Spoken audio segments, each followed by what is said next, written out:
आज हम ionic equilibrium की रिवीजन सीरीज स्टार्ट करेंगे। मे बी इसमें 3-4 वीडियो लग जाए because chapter is very very very lengthy, but मैं इसे सबसे ज़्यादा शॉर्ट बट आराम से बताऊंगा, बहुत जल्दी करवा दूंगा चैप्टर। बस मेन थ्योरी, सिर्फ थ्योरी कवर करेंगे, फार्मूलाज, थ्योरी, कंसेप्ट। इतने ऐसे कंसेप्ट है जिसमें आपका एक क्वेश्चन भी नहीं बचेगा जेई मेन नीट का।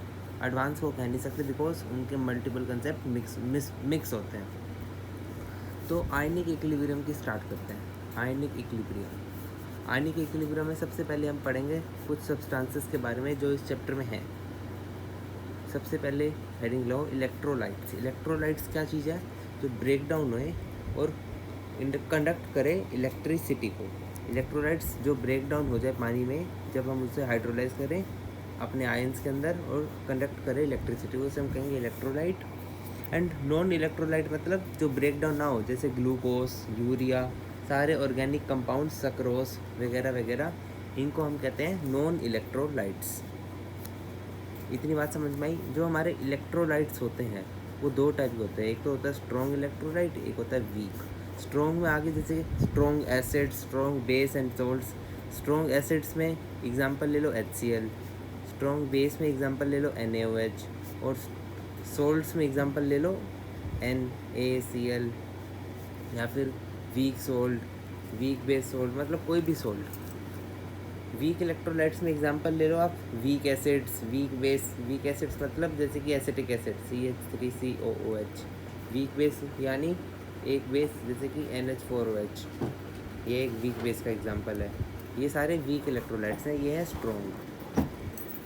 अब सबसे पहले शुरुआत होती है चैप्टर की एसिड बेस थ्योरी से। कई जने आए, इन्होंने अपनी अपनी एसिड बेस थ्योरी दी, कुछ की गलत भी हुई, कुछ की ठीक भी हुई। तो उसके कभी कभार क्वेश्चंस आ जाते हैं, दिख जाते हैं, थोड़े आते हैं बट आते हैं, तो इसकी थोड़ी नॉलेज होनी चाहिए। सबसे पहले दी अरेनियस ने थ्योरी। अरेनियस ने क्या थ्योरी दी? अरेनियस ने ऐसा कहा कि कोई भी सब्सटेंस जो H+ रिलीज़ करेगा, specially in aqueous solution, aqueous solution में जो सब्सटेंस H+ दे रहा है उसे अरेनियस ने कहा वो एसिड होता है। इन्होंने कहा एक्वस सोल्यूशन में ही H+ रिलीज़ करे जो सब्सटेंस, उसे एसिड कहेंगे, और एक्वस सोल्यूशन में ही OH- आयंस जो रिलीज़ करे उसे बेस कह देंगे भाई साहब। ये था अरेनियस का कहना। अब हमारे यहाँ ब्रोंस्टेड-लोरी ब्रोंस्टेड-लोरी ने क्या कहा? जो एसिड होता है ना वो H+ डोनर होता है, चाहे वो कई हो। ये नहीं कि वो सिर्फ एक्वस में दे, वो H+ डोनर है, वो वैसे भी H+ दे देगा। ये था कहना ब्रोंस्टेड-लोरी का। और उसने बेस को क्या बताया? बेस को बताया वो H+ एक्सेप्टर है, उसे H+ की ज़रूरत है, ये H+ लेगा। फॉर एग्ज़ाम्पल आपको ब्रोंस्टेड-लोरी को समझाने के लिए एक रिएक्शन मुझे याद आ रही है, मैं लिखता हूँ। HCl + NH3 gives us NH4Cl + NH4Cl, बस यही रिएक्शन है। अब देखो HCl ने H+ रिलीज़ किया तो NH4 हो गया, मतलब इसे H+ मिल गया, मतलब इसने H+ डोनेट किया एंड इसने H+ एक्सेप्ट किया। तो ये हो गया ब्रोंस्टेड-लोरी की रिएक्शन। अब यहाँ से दो कंसेप्ट आते हैं, conjugate acid and conjugate base. Conjugate acid किसका होगा? हमेशा बेस का होगा। मेरी बात गांठ मान लो, बेस का हमेशा होगा कॉन्जुगेट एसिड, एंड एसिड का होगा हमारे हमेशा कॉन्जुगेट बेस। बेस का कॉन्जुगेट एसिड बनाना है तो क्या करो, बेस में एक H+ डाल दो। जैसे कि NH3 यहाँ पे बेस है, उसे मैंने NH4, अगर मैं इसे हाइड्रोलाइज करूँगा मतलब ये कैसे टूटेगा? NH4+ और Cl-, तो NH3 का जो NH4+ है वो NH3 बेस है, तो इसमें मैंने एक H डाल दिया तो H4+ हो गया। तो NH3 बेस, तो उसका कॉन्जुगेट एसिड क्या हो गया? NH4+। और HCl हमारा यहाँ पे एसिड है, मैंने इसे H+ निकाल दिया, Cl- बना दिया, तो Cl- इसका कॉन्जुगेट बेस हो जाएगा। एग्ज़ाम में कैसे क्वेश्चन आते हैं बताता हूँ। एग्ज़ाम में कहेंगे right the conjugate acid of 4NH3। NH3 के लिए कॉन्जुगेट एसिड लिखो। NH3 के लिए कॉन्जुगेट एसिड क्या होगा? तो NH3 में एक H जोड़ दो NH4 और प्लस आ जाएगा ऊपर, तो NH4 is the conjugate acid of NH3। Question ऐसे आएगा, HNO3 है, इसका कॉन्जुगेट बेस बताओ, एक ऐसे निकाल लो तो NO3 माइनस इस conjugate acid conjugate base of this acid. ऐसा भी आ सकता है क्वेश्चन, H2SO4 का कॉन्जुगेट बेस क्या होगा, एक H हटा दो, HSO4 minus is the conjugate base of this acid. ये हो गया हमारा कॉन्जुगेट एसिड बेस का कंसेप्ट। अब चलते हैं Lewis theory, last theory of acid base, Lewis theory. तो लुईस थ्योरी क्या कहती है हमारी, आओ बताता हूँ मैं तुम्हें लुईस थ्योरी का क्या है। इस लुईस भाई साहब ने इलेक्ट्रॉनिक कॉन्फ़िगरेशन पे सारी बात करी थी। इसने एसिड बेस को इलेक्ट्रॉनिक सिस्टम पे बांटा था। तो लुईस ने कहा कि जो हमारा एसिड होता है उसे अपना नाम ही दे दिया Lewis acid, LA। Lewis acid जो होता है वो इलेक्ट्रॉन को एक्सेप्ट करने की टेंडेंसी रखता है, मतलब वो इलेक्ट्रॉन एक्सेप्ट कर सकता है। और जो हमारा लुईस बेस होता है LB, वो इलेक्ट्रॉन को डोनेट करने की कैपेसिटी रखता है। ये क्या कह दिया भाई साहब, रिएक्शन से दिखाएं, और रिएक्शन से दिखाते हैं। ये NH3 plus BF3 gives us NH3 coordination with BF3। ये कोऑर्डिनेशन बॉन्ड तो पता है ना क्या होता है। इस BF3 के पास अपना एक वैकेंट d ऑर्बिटल है जहाँ पे इलेक्ट्रॉन की ज़रूरत है, एंड NH3 के पास अपना एक लोन पेयर है। ये इसे कोऑर्डिनेट करके यहाँ बना लेगा कोऑर्डिनेट कोवेलेंट बॉन्ड। अब यहाँ पे NH3 लुईस बेस की तरह काम कर रहा है, एज ये अपने इलेक्ट्रॉन्स को डोनेट करने की कैपेसिटी रख रहा है। एंड यहाँ पे BF3 as acid Lewis acid काम कर रहा है, एज ये इलेक्ट्रॉन को एक्सेप्ट करने की टेंडेंसी रख रहा है। ये था लुईस बेस, लुईस का concept. Lewis acid have tendency to accept electron, Lewis base have tendency to donate electrons। अब कुछ एग्जांपल बता देते हैं लुईस बेस एंड एसिड्स के। लुईस बेस में वो एग्जांपल लो जिनके पास लोन पेयर होता है, जैसे NH3 एक लुईस बेस है, H2O एक लुईस बेस है, अरे कैमरे को क्या हो गया आज, ROH एक ऑर्गेनिक में लुईस बेस है, RNH2 भी एक लुईस बेस है, एक्सेट्रा एक्सेट्रा। चार्ज भी लुईस बेस होते हैं, चार्ज भी लुईस बेस हो सकते हैं, जैसे कि OH माइनस, OH माइनस के बाद एक लोन पेयर है, Cl minus, RO minus, NH2 minus, etcetera. ये हो गया हमारे पास लुईस बेस के एग्जाम्पल। अब लुईस एसिड के भी एग्जाम्पल होते हैं। लुईस एसिड वो होंगे जिनके पास वैकेंट d ऑर्बिटल होगा, मतलब जिनको इलेक्ट्रॉन की ज़रूरत होगी, मतलब वो इलेक्ट्रॉन डेफिशिएंट होंगे। मतलब एग्जाम्पल में BeCl3 इसका एक और वो खाली है, ये इलेक्ट्रॉन ले सकता है। एग्जाम्पल में अरे यार कैमरा, AlCl3 भी ले सकते हो, BeF2 भी ले सकते हो, SnCl2 भी ले सकते हो। बतेरे एग्जाम्पल है लुईस बेस के, ठीक है। अब कहाँ पढ़े, लुईस एसिड बेस ख़त्म हो गया। अब चलते हैं मेन चैप्टर पे कि मेन चैप्टर में कौन सा टॉपिक है। हमने एसिड बेस थ्योरी कर ली सारी। अब चैप्टर के मेन टॉपिक पे आते हैं, जो कि हमारा पहला topic ionic product of water. Ionic product of water, जब भी पानी टूटेगा, अरे यार कैमरे को क्या हो गया आज, जब भी पानी टूटेगा वो किस में टूटेगा, H plus plus OH minus ions में। ये एक इक्विलिब्रियम रिएक्शन है, तो हम इसका K इक्विलिब्रियम कैसे लिखेंगे, K इक्विलिब्रियम लिखेंगे हम इसका H प्लस की कंसंट्रेशन इंटू OH माइनस की कंसंट्रेशन अपॉन H2O की कंसंट्रेशन। अब हमें पता है वाटर की कंसंट्रेशन एज ए प्योर एक कांस्टेंट होता है, तो मैं इस कांस्टेंट को इस कांस्टेंट से मल्टीप्लाई कर सकता हूँ। तो K equilibrium into concentration of H2O equals to concentration of H plus into concentration of OH minus. ये दो कांस्टेंट मिलके एक नया कांस्टेंट बना देंगे जिसको हम कहेंगे KW, जो कि होगा H प्लस OH माइनस। इसी KW को हम कहते हैं आयनिक product of water. Ionic product of water, बात समझ में आई बंधु। आयनिक प्रोडक्ट ऑफ वाटर क्या होता है, H प्लस और OH माइनस की कंसंट्रेशन का प्रोडक्ट को कहेंगे आयनिक प्रोडक्ट ऑफ वाटर। अब एक बात, ये जो वैल्यू है इसका वैल्यू 25 डिग्री सेल्सियस के तापमान पर हमेशा कैलकुलेटेड कर लो, चाहे एक्सपेरिमेंटली बता रहा हूँ, 10⁻⁻14 के बराबर होता है। तो नोट करने वाली बात क्या हुई कि ये तभी होगा। तो 25 डिग्री सेल्सियस पे हमारा KW होता है 10⁻⁻14। सो ये क्या हो जाएंगे, ये भी 10⁻⁻7 होगा, ये भी -7 होगा, तभी तो मल्टीप्लाई होकर 10⁻⁻14 बन रहा है। मतलब 25 डिग्री सेल्सियस पे हमारा H+ की कंसनट्रेशन इनटू ये भी 10⁻⁻7 होगी, एंड OH- की कंसनट्रेशन ये भी 10⁻�7 होगी। इतनी बात समझ में आई। अब एक और एक्सपेरिमेंटली डाटा जो कि क्वेश्चंस पे कभी कभार क्या पूछ लेते हैं, 90 डिग्री के सेल्सियस पर ये जो KW की वैल्यू हो जाती है कम होके हो जाती है 10⁻⁻12। तो इससे हमारा KW की वैल्यू ये, तो H+ की कंसनट्रेशन होगी अब हमारे पास 10⁻⁻6, और वही OH- की कंसनट्रेशन ये भी इतनी होगी, OH- की भी इतनी हो गई। इतनी बात समझ में आई तो एक नोट पॉइंट लिखो। इससे क्या पता चल रहा है कि टेम्परेचर बढ़ाने से हमारा जो वाटर है वो बढ़ रहा है। पहले था वो 10⁻⁻7, अब हो गया 10⁻⁻6, मतलब बड़ा है। नहीं, पहले था वो 10⁻⁻14, अब हो गया 10⁻⁻12, मतलब टेम्परेचर बढ़ाने से ये वैल्यू भी बढ़ चुकी है, ये वैल्यू भी बढ़ चुकी है।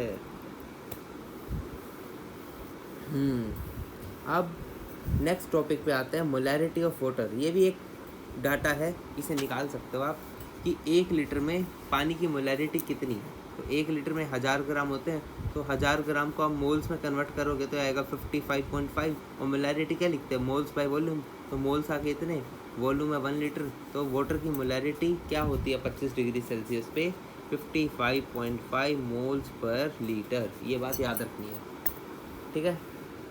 सो के इक्विलिब्रियम ऑफ वाटर क्या हो जाएगा अगर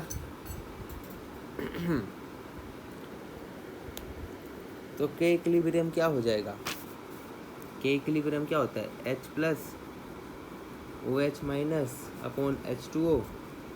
ये H+ और OH- का मल्टीप्लिकेशन तो 25 डिग्री सेल्सियस 10⁻⁻14 होता है, और H2O की मोलैरिटी क्या है 55.5। तो ये होगी हमारे पास के इक्विलिब्रियम की वैल्यू। इसे सोल्व नहीं करता, बस वैसे बता रहा हूँ, कभी कभार पूछे तो निकाल लेना। अब चलते हैं टॉपिक पे, degree of ionisation of water. Water कितना आयोनाइज हुआ, डिग्री, अरे यार camera, degree of ionisation of water. इसका फॉर्मूला होता है, डिग्री ऑफ आयोनाइजेशन को अल्फ़ा से डिनोट करते हैं। ये होता है total number of moles dissociated upon total initial moles. ये होता है हमारे पास अल्फ़ा, ठीक है। मतलब टोटल मोल्स डिसोसिएटेड, मतलब कितने मोल्स डिसोसिएट हुए थे, अभी कैलकुलेट किए थे 10⁻⁻7 हुए थे, और इनिशियल थे कितने 55.5। इससे क्या पता चल रहा है कितनी छोटी वैल्यू होगी, मतलब अल्फ़ा बहुत बहुत बहुत बहुत बहुत बहुत बहुत बहुत बहुत छोटा होगा।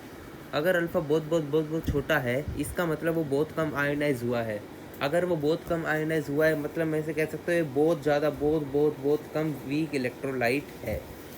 तो हम लगभग वाटर का जो डिसोसिएशन होता है उसे नेगलेक्ट करके चलते हैं, बिकॉज इसका अल्फ़ा बहुत बहुत छोटा है, बहुत बहुत बहुत बहुत बहुत छोटा है, 0 से भी, 1 से, मतलब 0 से तो क्या ही छोटा होगा, कुछ तो होगा। अब आती है चैप्टर की आत्मा। इस आपको चैप्टर में जो आपको सारा दिन करना है, पीएच। इस चैप्टर में अब वो टॉपिक स्टार्ट होने जा रहा है जो आपको पूरे चैप्टर तक करते जाना है, पीएच। तो पीएच कैसे निकालते हैं, पीएच का एक फॉर्मूला होता है, पढ़ा है, पीएच बराबर -log ऑफ H+ की कंसनट्रेशन, ठीक है। POH निकालना हो तो -log ऑफ OH- की कंसनट्रेशन, PKW निकालना हो तो -log ऑफ KW, ठीक है। एग्जाम्पल, अब ये आपको कोई भी H+ कंसनट्रेशन की वैल्यू पता है, मान लो ये इस रूप में लिखा है कि x × 10⁻⁻y, अगर इस रूप में लिखा है तो इसका pH निकालने का शॉर्टकट बता रहा हूँ, y पकड़ो -log x, इसे इस फॉर्म में लिख दो। एग्जाम्पल, मैंने आपको कंसनट्रेशन दे दी 2 × 10⁻³ तो मैं इसका pH कैसे लिखूँगा, ये H+ की कंसनट्रेशन है तो इसका pH मैं लिखूँगा 3 - log(2). ये इसकी pH की वैल्यू आएगी। बात करें, एक बात याद रखना, जो हमारा pKw होता है वो हमेशा होता है pH + pOH के बराबर, ठीक है। pKw बराबर pH + pOH। 25 डिग्री सेल्सियस पे KW क्या होगा, 10⁻⁻14। तो pKw क्या हो जाएगा, अगर KW 10⁻⁻14 तो इसका माइनस लॉग लेंगे तो ये हो जाएगा 14 बराबर pH + pOH। ये एक्सप्रेशन आपको याद रखनी है कि 14 बराबर pH + pOH। ये वेरी वेरी इंपॉर्टेंट, वैसे याद ही होती है। यही होता है हमारा pH स्केल 25 डिग्री सेल्सियस पे।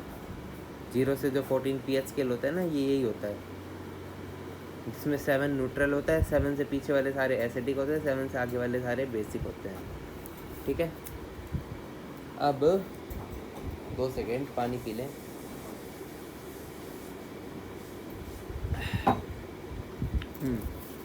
अब नेक्स्ट टॉपिक हमारे चैप्टर का जो कि है ionization constant of weak acids. हम जो ये हमने लिखा, जैसे ये अभी तो KW लिखा वाटर प्रोडक्ट, अब हम लिखेंगे वीक एसिड्स का आयनाइजेशन कांस्टेंट निकालेंगे, वीक एसिड्स का। एग्जांपल में वीक एसिड देख सकते हैं हम, एसिटिक एसिड सबसे फेमस, सबसे सस्ता acid, acetic acid.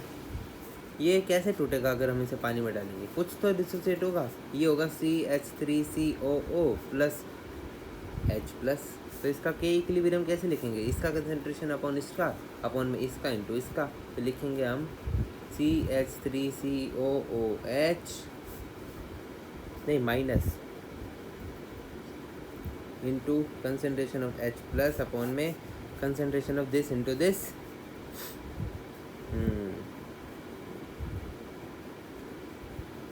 H into concentration of पानी। अब ये कांस्टेंट है, कंसंट्रेशन H2 ये कांस्टेंट है, इनको मिला दो। अगर ये दोनों मिलेंगे, दो कांस्टेंट नहीं मिले, तो यहाँ पे एक नए कांस्टेंट का जन्म हुआ जिसे हम नाम देंगे Ka।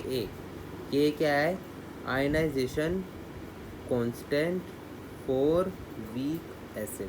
K की वैल्यू क्या आएगी, CH3COO minus into concentration of H+ upon में कंसनट्रेशन ऑफ CH3COO, ऐसे वही दिखा देना। ये होगा हमारे पास ionization constant for weak acids. अब यहाँ से साफ साफ दिख रहा है, अगर Ka बढ़ेगा तो, अगर मैं H+ बढ़ाऊंगा तो Ka की वैल्यू घटेगी, दिख रहा है। अगर मेरी Ka की वैल्यू भी बढ़ रही है H+ के साथ, मतलब मैं जब इसका pK लूँगा, pK में मतलब माइनस लॉग ऑफ K, अगर Ka बढ़ रहा है तो माइनस लॉग ऑफ pKa कम होगा, एज माइनस लॉग है। तो अगर Ka बढ़ा, नहीं पहले H+ बढ़ा, H+ कंसनट्रेशन बढ़ा तो Ka बढ़ा तो pKa कम हुआ, बात खत्म, ठीक है। अब हम कुछ फॉर्मूले निकालेंगे इसी से रिलेटेड। अभी क्या लिया था हमने, CH3COOH, ये इक्विलिब्रियम में है CH3COO माइनस प्लस H+। हम इसका Ka कैसे लिखेंगे, CH3COO minus into concentration of H+। अब मैंने पानी नहीं लिया, एज वो कांस्टेंट बन चुका है, इंटू CH3COOH। ये होगी इसकी K की एक्सप्रेशन। मान लेते हैं कि टाइम बराबर 0 पे इसके कितने मोल्स थे, C, ये 0 0 होगा, तो टाइम बराबर T पे ये बनेगा C - C अल्फ़ा, टूटेंगे तो ये C अल्फ़ा बने, ये भी C अल्फ़ा बने, तो इसकी कंसंट्रेशन C अल्फ़ा, इसकी कंसंट्रेशन C अल्फ़ा, तो ये हो गया C अल्फ़ा का square, C square alpha square हो गया C अल्फ़ा का होल स्क्वायर अपॉन इसकी कंसंट्रेशन क्या है, C × 1 - अल्फ़ा। एक C से ये उड़ाओ तो Ka क्या आया, C alpha square upon 1 - alpha. Ionisation constant for weak acid का फॉर्मूला क्या आ गया, C alpha square upon 1 - alpha. Ionisation constant for weak acid का फॉर्मूला। अब मान लो अप्रॉक्सीमेशन यूज़ कर रहे हैं, हमें पता है वीक एसिड्स का आयनाइजेशन बहुत कम होता है कंपैरेटिवली, तो हम यहाँ पे अल्फ़ा को इग्नोर कर सकते हैं। As alpha is very very very very small than 1, so 1 minus alpha can be written as 1। तो मैं इस नीचे वाले को इग्नोर करूँगा तो मेरा फॉर्मूला क्या बन गया, के बराबर सी अल्फ़ा स्क्वायर। अगर मेरा के बराबर सी अल्फ़ा स्क्वायर बन गया तो मुझे अगर किसी ने अल्फ़ा पूछा तो मैं लिख सकूँगा रूट अंडर के बाई सी, लिख सकते हैं। अल्फ़ा क्या है, डिग्री ऑफ डिसोसिएशन या फिर आयनाइजेशन, DOD या फिर DOI। अल्फ़ा क्या है, डिग्री ऑफ डिसोसिएशन या फिर degree of ionization.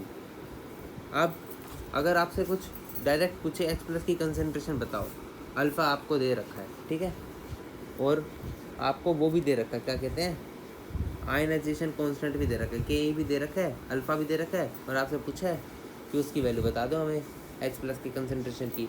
So H plus का कंसनट्रेशन कैसे लिखेंगे, यहाँ दिख रहा है आपको H प्लस का कंसनट्रेशन क्या है, सी अल्फ़ा है, टाइम बराबर इक्विलिब्रियम, तो H प्लस बराबर H प्लस का कंसनट्रेशन बराबर सी अल्फ़ा। अल्फ़ा की वैल्यू आपने अभी निकाली, रख दो, तो सी इंटू रूट अंडर के ए बाई सी, ये से ये कटा तो ऊपर रूट आ गया, तो अंडर रूट अंडर के ए सी बराबर कंसनट्रेशन ऑफ H प्लस। अगर आपको आयनाइजेशन कांस्टेंट दे रखा है एसिड का, अगर आपको कंसनट्रेशन दे रखी है एसिड की, तो डायरेक्ट H प्लस का फॉर्मूला रूट अंडर के ए इंटू सी, ये आ गया। तो अगर आपसे पूछा हो पीएच ले लेना माइनस लॉग में दिस, बात खत्म, ठीक है। मतलब कैसे लोगे, पीएच होगा माइनस लॉग ऑफ के ए इंटू सी की पावर 1/2, रूट है ना तो 1/2, बात खत्म भाई साहब। अगर आप इसे फर्दर सॉल्व कर दोगे तो इसका मैं आपको एक डायरेक्ट फॉर्मूला बता रहा हूँ कि पीएच ऑफ वीक एसिड का क्या होता है। इसे आप जब सॉल्व करोगे ना अपने आप फॉर्मूला पुट कर के वैल्यू धर के, तो आपको ये formula very very very important याद रखना है कि pH फॉर वीक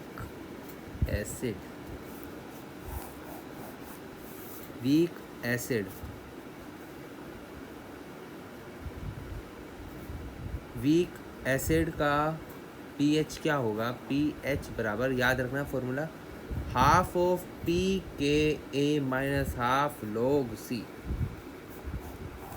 ये है वीक एसिड का फॉर्मूला। वीक एसिड का फॉर्मूले में आपको Ka आ गया तो आप इसका माइनस लॉग H प्लस लेके pKa निकाल सकते हो, और कंसनट्रेशन ऑफ एसिड तो आपको गिवन होगी। तो pH का फॉर्मूला फॉर वीक एसिड क्या हुआ, half pKa minus half log C, याद रखना प्लीज़, डायरेक्ट क्वेश्चन आता है डायरेक्ट। इस चैप्टर में एक यही दुख है, फॉर्मूला बड़े गंदे हैं, बहुत सारे हैं, तो याद रखना पड़ेगा। अब नेक्स्ट टॉपिक चलते हैं, ionisation constant of weak base निकालते हैं। अगर आपने वीक एसिड समझ लिया तो वीक बेस आपको समझने से कोई रोक ही नहीं सकता। वीक बेस में NH4OH का एग्जांपल ले लेता हूँ मैं। NH4OH क्या होगा, कैसे टूटेगा, NH4 प्लस में प्लस OH माइनस में, टाइम बराबर 0 पे इसकी कंसनट्रेशन C थी, ये थी 0 टाइम बराबर T इक्विलिब्रियम पे ये C में से C अल्फ़ा टूट गया, तो ये C अल्फ़ा बन गया, ये C अल्फ़ा बन गया। सो मैं इसका के भी देखो, जैसे कि हमने वीक एसिड के लिए पढ़ा ना Ka ionization constant for weak acid, ऐसी ionization constant for weak base क्या होता है, Kb, वही पानी को उधर भेज के K equilibrium into K water बन जाएगा, अगर बेस है तो Kb बन जाएगा, K की जगह, बात खत्म। तो इसका Kb कैसे लिखेंगे, ऐसे जैसे एसिड का लिखते हैं सेम, NH4 का कंसनट्रेशन इंटू OH माइनस का कंसनट्रेशन अपॉन इसका कंसनट्रेशन। अब इसका कंसनट्रेशन है C अल्फ़ा, इसका भी C अल्फ़ा, तो सेम फॉर्मूला आएगा भाई साहब, कुछ बदलाव नहीं, C alpha square upon 1 minus alpha, same approximation use करेंगे तो Kb आ जाएगा हमारे पास C alpha square. Same alpha की वैल्यू निकालेंगे तो आएगा अंडर रूट Ke की जगह बस Kb पुट कर देना, Kb बाई C। सेम अगर आपको OH माइनस की कंसनट्रेशन चाहिए, तो ये होगा C अल्फ़ा के बराबर, एंड अल्फ़ा की वैल्यू क्या है ये, तो आपका फिर से OH माइनस की कंसनट्रेशन क्या आएगी, root under Kb into C। ठीक है। बट अब इसमें pH का फॉर्मूला नहीं आएगा, OH का चल रहा है भैया, तो हम POH निकालेंगे। इसका फॉर्मूला मैं आपको डायरेक्ट बता रहा हूँ, कृपया कर रख लेना। रख लेना, कुछ फ़र्क नहीं है। इस फॉर्मूले में था पी के ए, यहाँ लगा देना पी के बी, बात ख़त्म। 1/2 पी के बी माइनस हाफ लोग सी। सी किसका? Concentration of weak base. अगर आपसे पीएच पूछ ले सवाल ने कि वीक बेस का पीएच बताओ, तो पीओएच निकाल के, ओ भाई साहब मैं बेवकूफ़ नहीं था, आपको ये फॉर्मूला बताया था पीएच प्लस पीओएच बराबर 14। पीओएच आ गया तो पीएच निकालने के लिए क्या करोगे? जो ये आपका आया है इस कैलकुलेशन से, जो आपने बेचारों ने इतनी कैलकुलेशन करी है, बेचारे मर के होगे इतने में, तो आप 14 में से माइनस करोगे तो और नहीं मर जाओगे, थोड़ा सा ही और मरना है। तो पीएच क्या आ जाएगा? 14 में से पीओएच जो आपने निकाला बेचारों ने इतनी मेहनत करके, तरस आ गया। हाँ, तो समरी क्या हुई? ये फार्मूला रखना है, ये फार्मूला रखना है, वो अल्फ़ा वाले फार्मूला थोड़े बहुत डायरेक्ट याद रख लेना, सीधा स्ट्रेट फॉरवर्ड क्वेश्चन आता है।